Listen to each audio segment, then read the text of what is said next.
Welcome to Geetamrit. Bhagavad Gita में जीवन के मूल प्रश्नों का उत्तर मिलता है। मैं कौन हूँ? आत्मा क्या है? आत्मा का स्वरूप कैसा है? गीतामृत में इन्हीं विषयों का वर्णन सरल शब्दों में।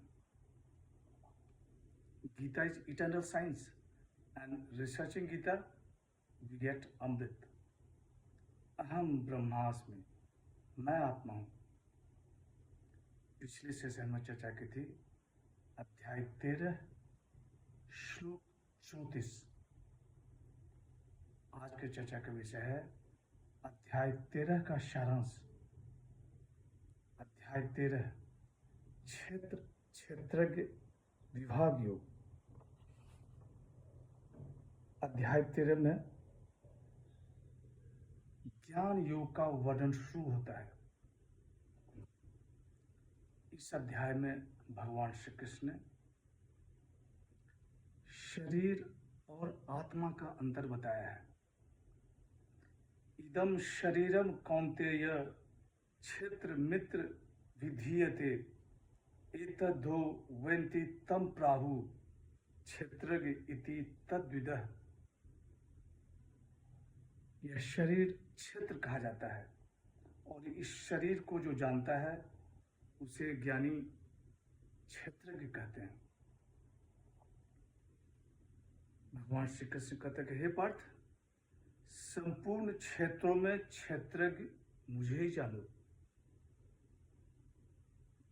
पहले क्षेत्र के बारे में बताते हैं, फिर ज्ञान के बारे में और फिर क्षेत्र के बारे में। क्षेत्र क्या है? क्षेत्र 5 महाभूतों अहंकार, बुद्धि, अव्यक्त मूलभूत 10 इंद्रियां, मन और इंद्रियों के 5 विषयों से निर्मित है। देहधारी आत्मा इन 24 तत्वों से बने शरीर में बंद रहता है। क्षेत्र के बारे में बताने से पहले भगवान श्री कृष्ण 20 दिव्य गुणों का वर्णन करते हैं जिसे ज्ञान कहा गया है। ये दिव्य गुण है अमानित्वम, अधमवित्वम, अहिंसा, शांति, आजर्वम, आचार्यपाशनम, शौचम, स्थैर्यम, आत्मविनिग्रह, विषयों के प्रति वैराग्य, अहंकार का अभाव, जन्म मृत्यु बुढ़ापा रोग इनका चिंतन, अनासक्ति, अलिप्तता, इष्ट अनिष्ट में सम, अनन्य भक्ति, एकांतवास, जन समुदाय में अप्रीति, अध्यात्म ज्ञान नित्योत्तम, तत्व ज्ञानार्थ दर्शनम।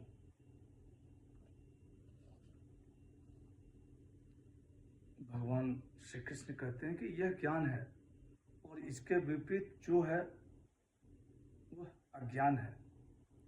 एत ज्ञान मिति प्रोक्तम अज्ञानम यद तुल्यथा। ये दिव्य गुण परमात्मा तत्व की प्राप्ति में सहायक होने से ज्ञान कहे गया है। ज्ञान के द्वारा जानने योग्य जो ज्ञेय है, अब उसके बारे में बताते हैं। ज्ञेय परम ब्रह्म को कहा गया है। परम ब्रह्म अनादि है, उन्हें न सत कहा जा सकता है न असत। ज्ञेय का अस्तित्व बताने के लिए उन्हें सब और हाथ, पैर, नेत्र, मुंह वाला बताया गया है। परमात्मा सब में व्याप्त करके स्थित है। वे अविभक्त हैं तथापि संपूर्ण प्राणियों में विभक्त करके स्थित है। भिन्न भिन्न प्राणियों में अलग अलग दिखते हुए भी तत्व से एक हैं। वे संपूर्ण ज्योति को ही ज्योति हैं, लाइट ऑफ ऑल लाइट्स। वे ज्ञान के द्वारा जानने योग्य हैं। वे सभी के हृदय में स्थित हैं। पुरुष प्रकृति में स्थित हुआ, प्रकृति से उत्पन्न गुणों को भोगता है और गुणों के संग ही उसकी अच्छी बुरी योनियों में जन्म का कारण है। पुरुष ही इस शरीर में उपद्रष्टा, अनुमंता, भोक्ता और परमात्मा कहे जाते हैं।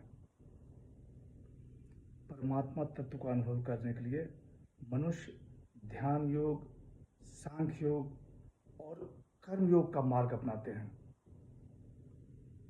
श्रुति परायण मनुष्य भी मृत्यु को तर जाते हैं।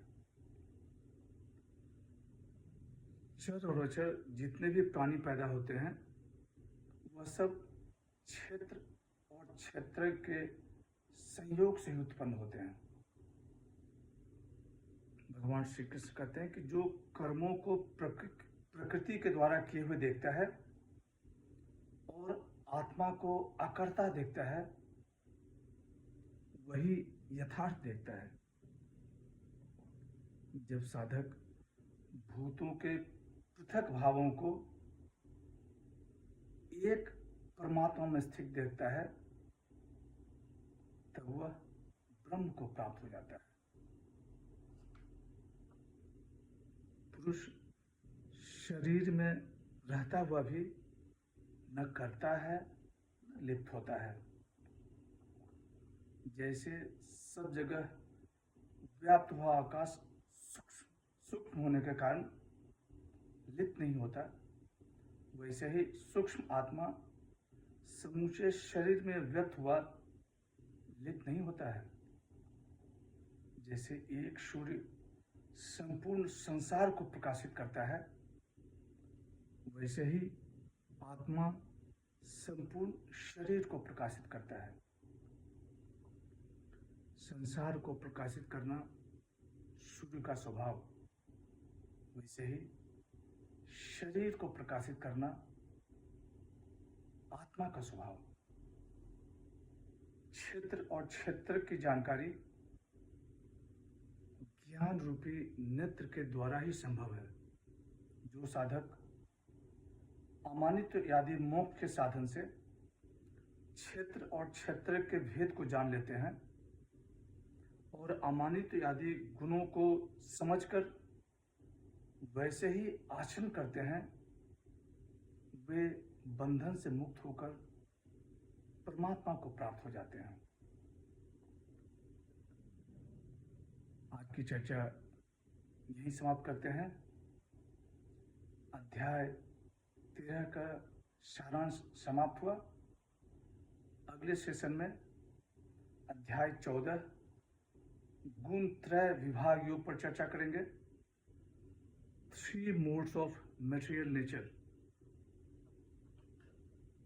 यदा यदा हि धर्मस्य ग्लानिर्भवति भारत